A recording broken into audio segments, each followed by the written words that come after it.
Hello, everybody, and welcome to another edition of Falcon Dish. My name is Jason Thomas Scott, your host for the pod, and I'm coming at you today, Monday, the 4th of June. And moving forward, I don't know if we're going to always do Mondays. I'm not sure if we might bounce around a little bit. As you know, last week when we had the honor of having Kevin Rubio on the pod, and we wanted to get that out to you as soon as possible, so I went ahead and uploaded it as soon as the interview was completed.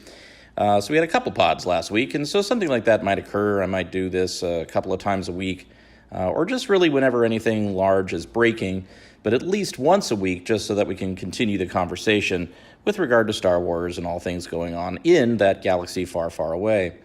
Today, I guess what we should talk about is this continued impact that the box office totals for Solo is having on Star Wars and Star Wars fandom in general.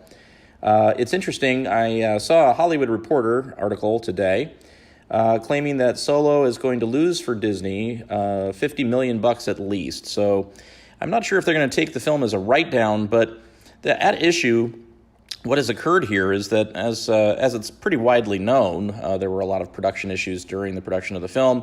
The original directors, Lord and Miller, were released. Ron Howard was brought in, and upwards of 70 to 80% of the picture was actually reshot. Now, obviously, when you make a movie nowadays, it's pretty crazy. It's usually about $150, maybe $200 million, maybe even more, to make a large, action-oriented special effects extravaganza kind of tent-pole event film, such as a Star Wars picture. And my understanding is that Solo cost upwards of $250 million to make. Now, that was before even reshoots. So if you consider the fact that you have to take what you've shot, can it, and start all over again, at least to the extent of 70 to 80% of it, then and when you take those factors into consideration, it sounds like they've probably spent somewhere in the neighborhood of 400, maybe almost $500 million, and that kind of money being spent on a movie, unless that movie then goes on to generate $1 or $2 billion globally at the box office, you're not really making much money off of it. Now, the trick with Star Wars is that Star Wars is, it's a brand. I mean, there are a ton of products that come along with a Star Wars picture. There's all the toys, and the ancillary merchandise, T-shirts and whatnot. So I'm not sure I understand, exactly what the impact is going to be here. The thing that I thought of or considered is that something very similar happened with Rogue One. The Rogue One movie suffered some production issues as well. My understanding is that they went back and after Gareth Edwards had completed the film, they weren't satisfied with it, and Tony Gilroy came in and reshot a whole bunch of that picture as well. And so the production budget on that had to have increased. It probably was in at least the $200 million range. I mean, just looking at the effects and such, I would assume so. And they went back and shot a whole bunch more material and changed the entire ending and the battle sequence, is my understanding. So I'm not sure exactly how much money they really made off of Rogue One either, even though that picture, I believe, grossed somewhere in the neighborhood of $1.3 billion worldwide, which is pretty darn decent. So according to the trades today, like I said, there was this Hollywood Reporter article, there was a Forbes article. It's looking like a $50 million loss for Disney on Solo when it's all said and done, and that its global box office total is probably going to come in just shy of $400 million worldwide. Now, when you take into consideration that The Last Jedi or The Force Awakens or even Rogue One had, $150 million, perhaps $200 million plus opening weekends alone, and here we are with Solo just now hitting $200 million, a week in, it's not looking good. It's not looking good for Solo. And what's stressing about that is that you got a couple of things going on here. First off, you have the parks and you have Star Wars lands being built at both the Orlando park and the Anaheim park right here in LA. And these lands, they're nothing to sneeze at. Disney is spending, $2 or $3 billion, I think, to put these things into the parks. And, it's like 14 acres or so, a lot of acreage being used up at Disneyland where things are being demolished, and instead they're putting in these Star Wars lands in anticipation of Star Wars fans, crowding the place, lining up for days, trying to get in. They were talking about increasing their ticket pricing in order to ensure that not too many people were able to get in, so that they could manage these crowds. What I find interesting is when you put something into a theme park, you're looking at it in terms of decades-long commitments here. This isn't just, we're going to turn this around in a couple of years. We are building an entire structured land of, Disneyland, or in the case of Walt Disney World, completely centered around an intellectual property that we're confident is going to be around for, the next 20, 50 years. Right now, I'm starting to question, well, are we going to show up? Is everybody going to line up for this as anticipated? Or has the fan base seriously been damaged to the point where maybe not? One of the things that I considered today as well is that you've got these conventions for fandom known as, Star Wars Celebration. My wife Shannon and I have actually attended 2 of those events now, one in Anaheim and the other in Orlando over the last few years. And the first one that we went to in 2015 was a lot of fun. The second one that we went to and saw the trailers and such for The Last Jedi, not as fun, not as well run, very disorganized, but very, very crowded. So I started to realize, well, one of the ways that we would be able to gauge, fan engagement right now would be ticket sales for the next Star Wars Celebration event. The next year's Celebration event, I believe it's in April of 2019, is being held in Chicago, and the tickets just went on sale a few days ago. Now, Shannon and I did not purchase tickets for the Chicago event, so we're already out. But I'm curious whether or not there's been a dip in sales. I wonder if there's a way that we could find out that information. I'm not sure if that gets posted or not anywhere out there in the world on the internet, or if there is somebody out there who's listening who could tell us and tweet to us at Falcon Dish and alert us as to whether or not there's been a drop-off in sales for that event. Because that's going to help us to gauge whether or not there's still an impassioned commitment towards Star Wars from the fan base right now. There's a lot of discussion out there about whether or not The Last Jedi has fractured this fan base to the point of, is it irreparable? The other thing that's out in the news right now that everybody is chatting about, everybody's talking about this, and Kevin Rubio alerted us to this on the previous pod as well, is people are discussing Kathleen Kennedy as the CEO of Lucasfilm and whether or not she is a good fit. Now, a lot of people, are calling for her head, like, oh my goodness, it's all Kathleen Kennedy's fault. My understanding is, Kathleen Kennedy is she's a pretty professional lady. She's a very smart businesswoman. She is the producer of, hundreds of pictures at this point, including several of the biggest ever created by some of the best artists we've ever had in the film industry. She came up under Steven Spielberg, for goodness sakes, and was hand-selected by George Lucas to take care of his baby in its delivery to the Disney empire. So I guess I can appreciate, Star Wars fans getting a little freaked out and thinking, okay, well, it's got to go to the top. It's got to be a change that is wholesale and start this thing over. And so people, are lining up with their pitchforks, I guess, for Kathleen Kennedy. I don't know if it's necessarily Kathleen Kennedy's, fault per se. I will suggest that obviously as the head of Lucasfilm, she gets to sign off on most of these things, and she has been doing the hiring for the directors. And I do have to admit, it's been a pretty messy process with regard to Star Wars as far as hiring in these directors and then changing their minds midway through about whether or not they're the correct creative fit for what it is that they're trying to accomplish with each of these films. So, you look at something like the Gareth Edwards situation, you look at something like the Josh Trank situation, you look at something like the Colin Trevorrow situation, and you look at something like the Lord and Miller situation. This is a repetitive thing. And, I'm a producer. I work in the industry, and by no means am I at that scale. Nobody's handing me a $250 million project to commandeer. But what's interesting to me is that just like with any project, you do seek out talent to help you, to assist in its production. And of course, when you're doing, this hiring process, you try and find the correct individuals to bring this thing to life, bring this vision to fruition. And what it seems like, and this is just, an outsider looking in, but what it seems like is that there isn't really a plan. It seems as though there are just people that perhaps they're interested in working with, Perhaps they have some interest, or perhaps they are Star Wars fans, and so they bring them in and they have meetings and they say, hey, it doesn't look like we have to write you too big of a check because either you're relatively new or, we just want to have somebody competent taking control of these things. And we want somebody who can come in and, bring this thing in under budget or at budget and do a competent and capable job. But other than that, we have a whole bunch of these things that we need to make, and we like these other, couple of pictures you made. So why don't we just handshake on this, and you can do a Star Wars. I'm not sure that's the right way to go about it.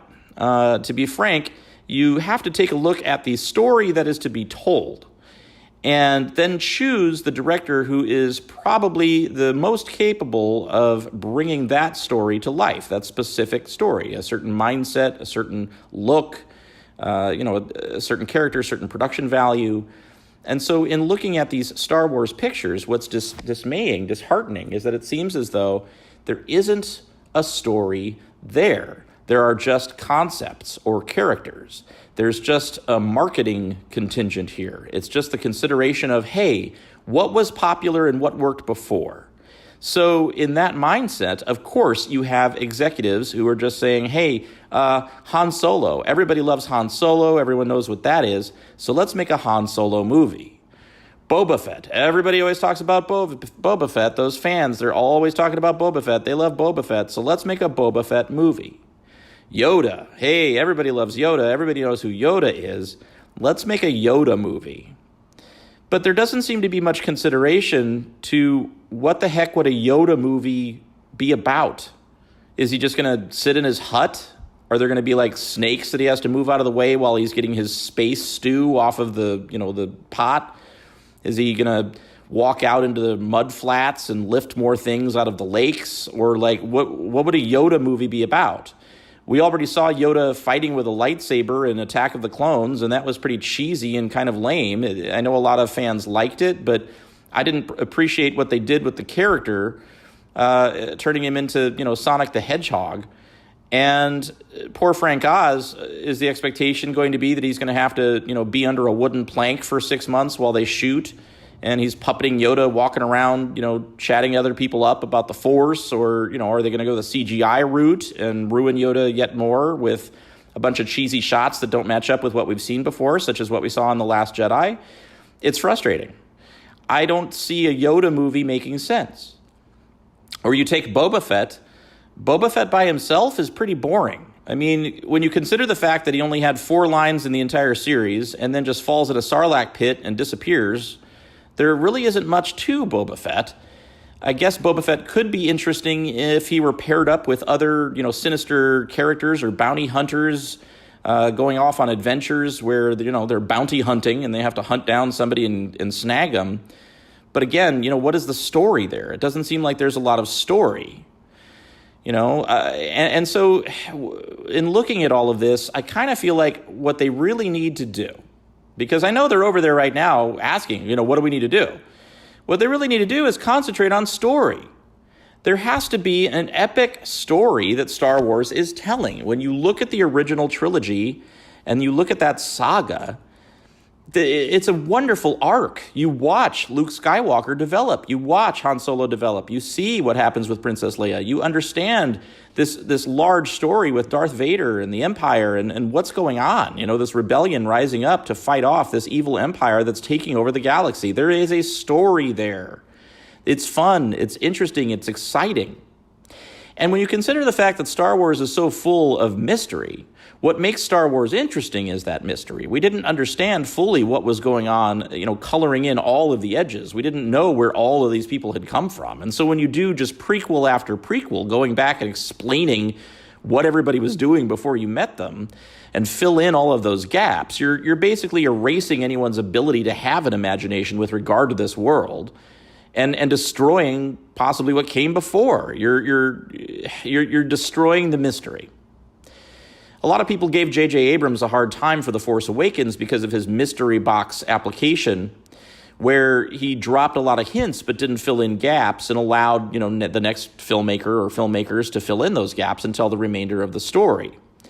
Now, setting aside the fact that Rian Johnson decided to just completely, throw all of that out and set everything on fire, The idea is sound because at least he was developing mysteries. There were things to look forward to. There were interesting ideas and questions that we had. Who is this Snoke guy? Where did Rey come from? Why is she so powerful? How did the First Order come out of the ruins of the Empire, and where did they come from? How are they building so many ships? Where are they getting the money for all this stuff? These are valid and interesting questions that, as a fan, after seeing The Force Awakens, I was looking forward to being answered. And we didn't get any answers. And I think it's not because Rian Johnson was being mean necessarily. I think it's because he didn't have any answers, and it seems neither do the powers that be at Disney. Now, Disney is a corporation, and I completely understand their desire to make money off of the Star Wars franchise. It's Star Wars. It prints money. The idea of purchasing Star Wars from George Lucas for $4 billion or $6 billion or whatever it was, and then turning around and making a bunch of movies off of it in order to drive, ancillary products and rides at their theme parks or even entire lands, it just makes perfect business sense. I completely get it. I would have done it myself if I had the money. But what doesn't make sense, and especially for Disney, who employ some of the greatest storytellers we have in the form of, Pixar or the folks over at Marvel, why is it that they're struggling so greatly with something like Star Wars, which, frankly, in my opinion, practically tells itself? What's weird is that we seem to have gotten to a point with Star Wars that's very reminiscent of where we were with the prequels, where fans were questioning the decisions being made in the prequel trilogy as well, story-wise. What seemed to be pretty obvious as far as, developing, say, a love triangle between Anakin Skywalker, Obi-Wan Kenobi, and Padme Amidala, which would then, drive their anger toward one another or jealousy and create the friction necessary to, destroy that friendship or have, a plot line and an arc to follow through, was not followed. And instead we had these bizarre, instances of, oh, well, I had bad dreams about her dying in childbirth, so I'm going to go chat with Palpy because he'll be able to give me evil space magic that'll keep her alive. Meanwhile, Obi-Wan will deliver the twins, to Tatooine and Alderaan, and we'll just wrap this whole thing up. It's strange that there were not story considerations that, I guess, I guess they may have been obvious or expected, but, contextually just would have made a lot more sense than what we got, which just seemed, too fast and just sort of wrapped things up and shoved them aside. And it's unfortunate because it was those kind of, story points and character interactions that we as fans were looking forward to seeing. So here we are again, we have this sequel trilogy, and instead of there being what seems like a well-developed and thought-out storyline, an arc to any of these characters or any backgrounds for them or development for them, instead it's just, let's sell toys. In fact, let's just cram a whole, bunch more characters and more planets and more spaceships and more whatever else into these films as we go along so that we have new versions of everything to sell. When you take a look at something like Solo, for example, which is a film that I actually, rather enjoyed, despite, the hatred towards it and despite the fact that it's not making any money and nobody's seen it, what was kind of comical to me about it was here we are again with another version of the Millennium Falcon. So you got another toy. You have another young version of Han Solo in a different outfit. So you have another toy. You take a look at Chewbacca, and instead of just one bandolier, I guess now he has two. He doesn't look any younger. And in the new films, he doesn't look any older. But I guess, it's a new version of him. So now you can sell a new toy. You got Lando Calrissian, and now he's wearing a scarf. So, you got another outfit, so you can sell another toy. But where was the story? When you take a look at Solo, it was, again, rather entertaining. It was fun. But the storyline of it did not seem, necessary. Nothing happened in the film that had to happen. And most of the things that occurred was just basically a checklist of things that we already kind of knew happened. Han Solo gets the Millennium Falcon. Han Solo, meets Chewbacca. Han Solo does the Kessel Run. So when you take a look at all of this, it's frightening. As somebody who really, loves Star Wars, especially the original trilogy and especially the very first film, it's disheartening because here they are grabbing Star Wars and pumping these things out. And instead of, giving it the respect it deserves, it seems their primary consideration is just turning a buck. And again, I don't fault them for that. But you'd think that they would at least meet in the middle on this and not only want to make a buck, but actually create something that has meaning for people, especially the fans who absolutely adore Star Wars. One of the things that I brought up, in the previous pod when we were talking to, Kevin Rubio is that fandom, that the fandom is that obsessive, that you're dealing with individuals that will literally camp out in front of theaters for 24 hours or more, sometimes upwards of, a week in little tents, playing cards and video games on their phones or what have you, waiting to get in to see a Star Wars picture. You had people wearing cheesy outfits and hitting themselves and each other with plastic swords, in the night, waiting to get in to see these things. You have people that drop into their local Targets and Walmarts and, there used to be Toys R Us's at midnight when the toys were released, and they would buy entire shopping carts full of all of these products, even if they were $30, $40, $50, $60, $100 a pop, because of their just unabashed, total obsessive love with this franchise, these characters. And instead, you now have an environment where no one even wanted to go see the latest release. What happened? And I think what happened here, again, is The Last Jedi. It's my opinion. It's a strong one, and I'm sticking to it. And I know that a lot of people, have been arguing with me over the last week or two, saying, no, that's not the issue. But I really think it is. I think that The Last Jedi really put a bad taste in a lot of people's mouths. And that, unfortunately, is leading toward people staying away. They're trying to show restraint in order to aggravate or send a message, or they just don't care anymore. And to me, that's sad, because there was a lot of love there. There's a lot of love to be lost. And looking toward the future now, how do you get those people back? How do you reignite that flame? I remember when the first trailer was released for The Force Awakens that showed Han Solo and Chewbacca entering the Millennium Falcon at the end. And Han Solo says to Chewie, Chewie, we're home. Everybody in that room was crying. These were like, 30-something, 40-something, 50-something-year-old, men and some women. And they were crying over seeing their childhood heroes on the big screen again for the first time in years. I mean, they had waited decades for something like this, and here it was, right? And then, you see this picture, you see The Force Awakens, it opens huge. The nostalgia factor is ginormous. You've got, people who are now parents themselves bringing their children to show them what they loved as a kid and sharing this with their, with future generations. It's a generational thing. Even in one of the promotional videos, I think Kathy Kennedy said something to the effect of, this Star Wars is about family, Well, what do we see when we go and see The Force Awakens? Disney kills Han Solo. Spoiler alert, but, kills him off. So we've now lost one of our beloved characters from the original trilogy just right off the bat in the first film. Just, his son rams him through with a laser sword, and we're done with Harrison Ford, so we don't have to pay him a ginormous check to come back anymore. We're done. It's something he had always wanted, was for Han Solo to die, so we'll just go ahead and do that, kill him off, he's gone.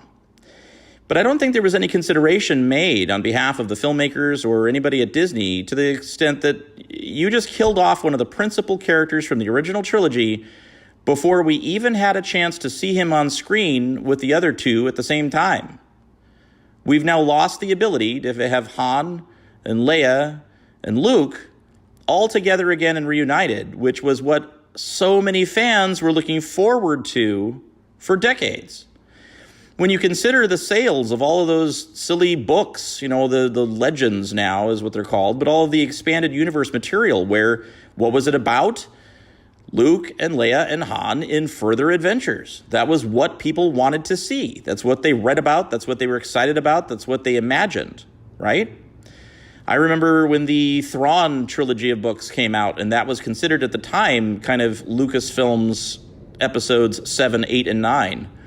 I loved those books. I loved those stories. That was probably the best expanded universe material ever generated, in my opinion.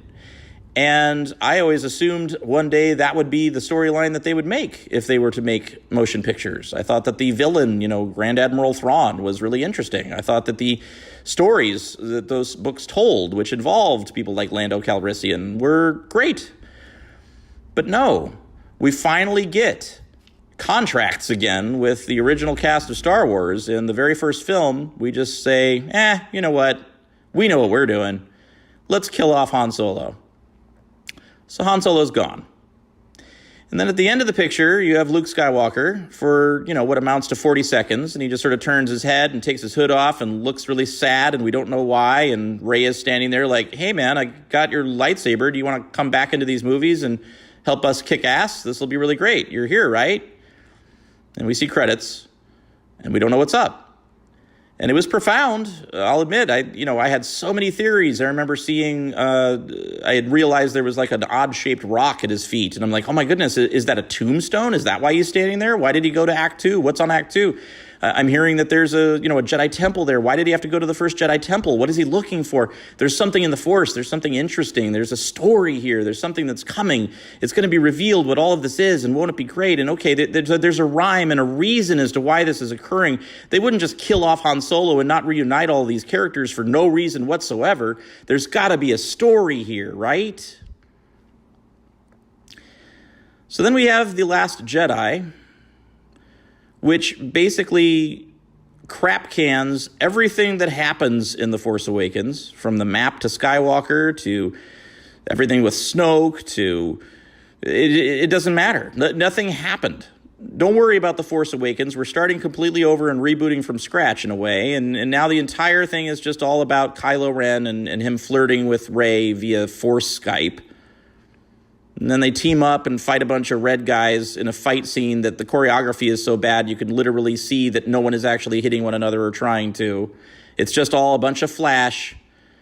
Just to make sure that you don't pay attention, let's just set everything behind them on fire the entire time so that just visually it's like, oh my goodness, so much is happening, honest. You'll notice the same thing occurs with the supposed fight between Captain Phasma and Finn, in which, yet again, everything behind them is on fire and or exploding so that you don't pay attention to how stupid it is that they're fighting with sticks, right? There's no there. There was no story. Everybody just stood around being mopey and depressed, and then it turns out, you know what? Let's just kill off Luke Skywalker too.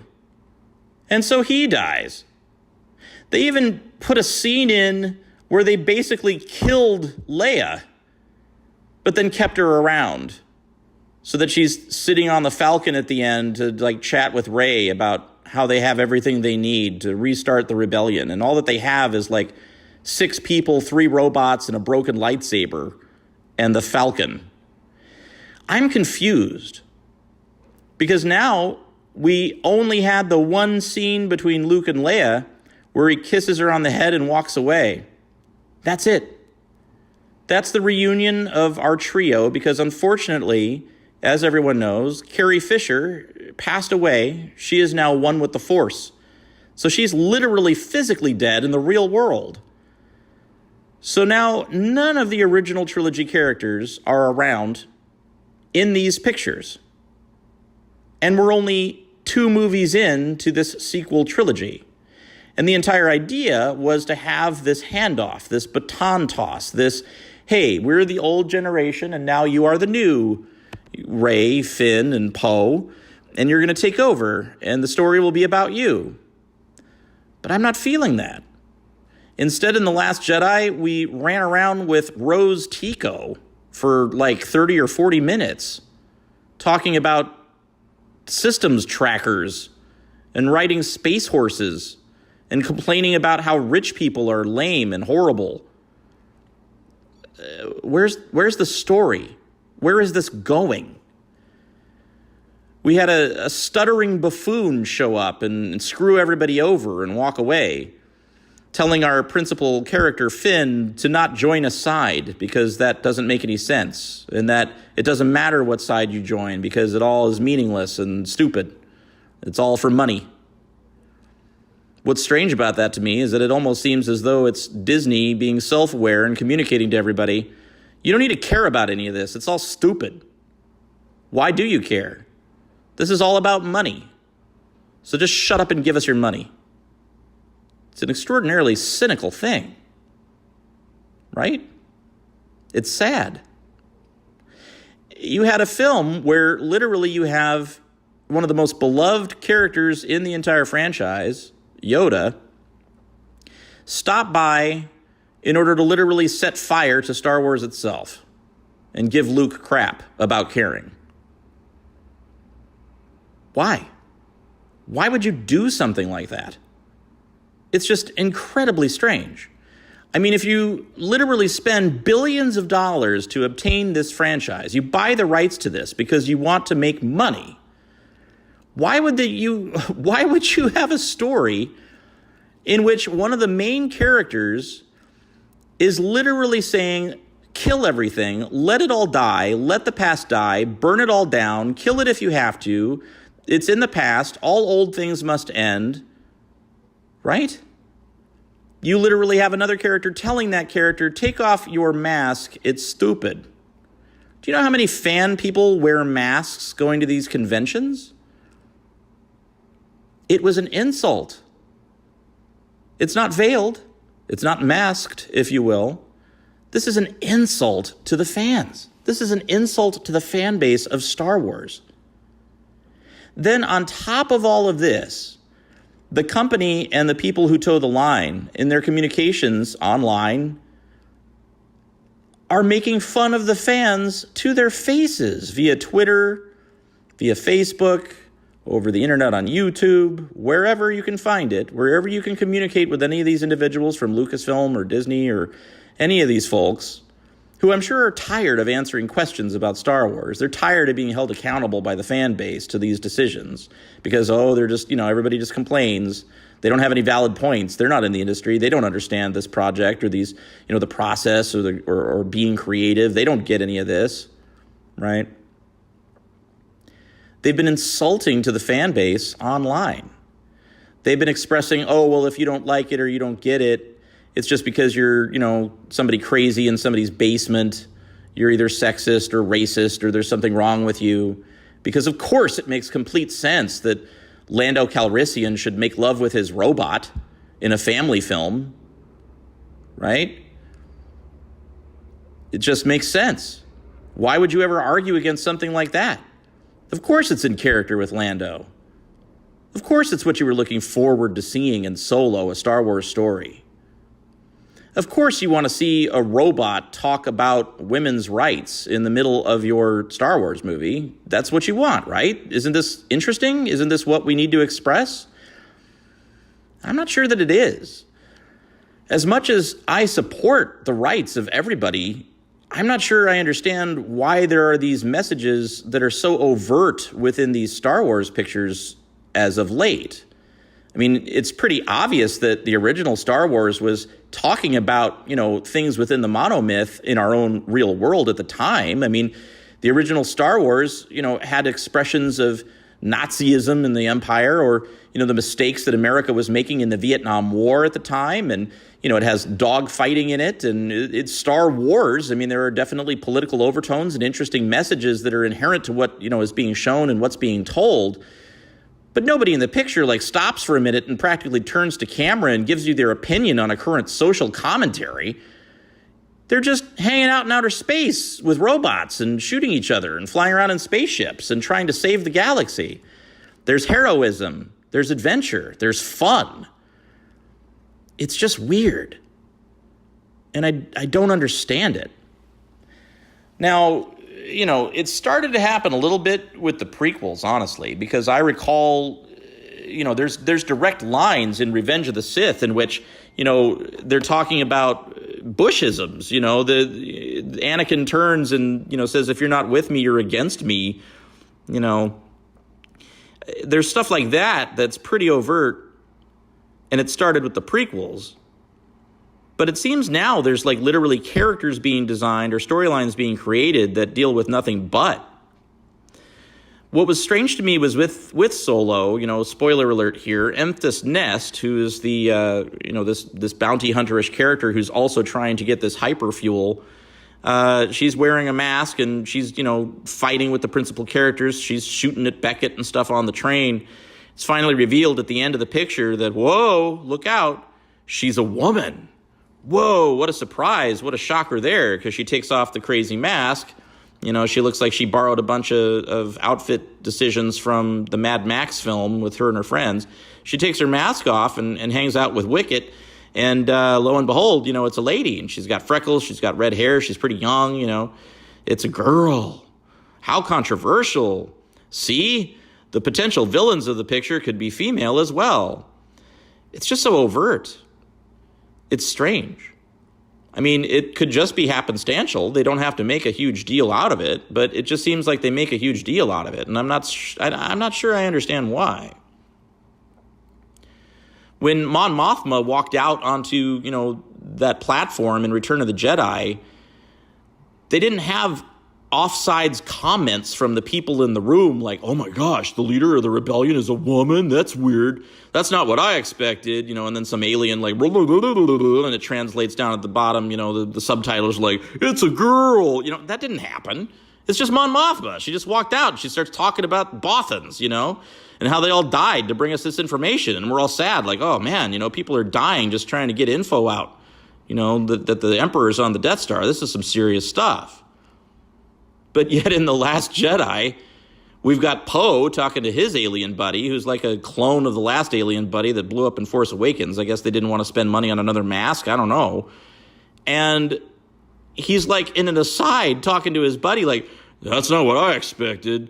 What's this purple-haired lady doing here? I better man up and go over there and tell her what's what. What is happening? Why is this happening? So much time is spent on things like this instead of, a story for these movies. And it's just weird. Clearly what is needed, in my opinion, over at Disney, is someone who is a creative head who has a vision for where Star Wars is going and plans it out. We need a story. There needs to be a storyline with an arc, with a beginning, a middle, and an end that explains where all these people came from and where they are all going. Where are we headed with this? What does it all mean? What is the point? What is the purpose? Because right now, it's just a hodgepodge of stuff. It's just a bunch of references to the older pictures. It's just repeated information with a fancier coat of paint and better special effects. But there's no there. It's all about the action figures. It's all about the money. And unfortunately, that's not fun or exciting. The only reason that an action figure or a toy is fun or exciting is because you could pretend that that's the character or the spaceship or the element from the film that you love. You want to be a part of that. You want to live it again. You want to re-experience it. When I was a little kid and I grabbed those little figures and played around with them in the backyard or with friends, it was because I was having and making my own new adventures with these characters that I loved. It's the whole point of the process. What you need are filmmakers that are behind the scenes that have a love for those toys, that have a love for these characters, that are excited to tell stories about them and with them. They want to play with those toys. And yeah, you betcha, with budgets that huge and with the effects work that we can do nowadays, the kinds of stories that we could tell would certainly outweigh the things that have come before. I mean, they could look and be amazing. But if there's no story there, nobody's going to buy those toys. I mean, as a collector myself, I've got tons of Star Wars things over the years, stuff I don't even want. There were birthdays or Christmases where people would get me, oh, here's a Jar Jar Binks. You like that, right? And, they have no understanding of what any of these things are or what they mean. They just know that it's Star Wars and they know that I like Star Wars. So it's like, hey, here's a Star Wars thing. I win, right? I did good. Just because you slap the name Star Wars on it doesn't make it Star Wars. And just because you slap Star Wars on it doesn't mean I'm going to like it. And I think that goes for pretty much anybody in the fan base. We like things that make sense. We like things that have meaning and substance. We like things that treat Star Wars with respect. So there needs to be a modicum of respect restored to Star Wars. When the filmmakers start realizing what it is that they actually have and start treating it with the respect that it deserves and start creating actual stories with characters that make sense and do things with motivations that make sense, and these movies are actually good and worth seeing, then I think you're going to see the audience come back and care. Because if there's ever been a fan base that cares, as evidenced by the fact that everybody has something to say, as evidenced by the fact that even I have a podcast, then it's very clear that there is passion there is commitment there is love there, love to be had. But if you want that affection, there has to be something to love. And right now, unfortunately, with regard to the Star Wars franchise, there's a lot of love lost. And again, it's not fun. It's not cool. It's not good. I'm not happy about this. I'm not excited by this. It's sad. I'm not sitting here ranting and raving, and being upset because it's fun to be. It's depressing as all get out because it's about something that I care about. And the differentiator right now, and I think what did the most damage, is when you had something like the prequels, yes, they were divisive, and yes, they are not looked upon in the most positive of way by the fans. But they were still George Lucas's creation. You could see that he was at least trying to do something different. And although it wasn't working, we weren't angry. We were just disappointed. But now, after this new attempt at yet another trilogy, and the fact that we're churning out picture after picture without anything to say, now we're not just sad, and we're not just disappointed, we're actually getting angry. And anger, as you know, leads to hate, and hate leads to suffering, right? We don't want to be angry. So please, as a fan, and on behalf of other fans who I know out there feel the same way, can you please give Star Wars the love and the respect that it so desperately needs and so much deserves?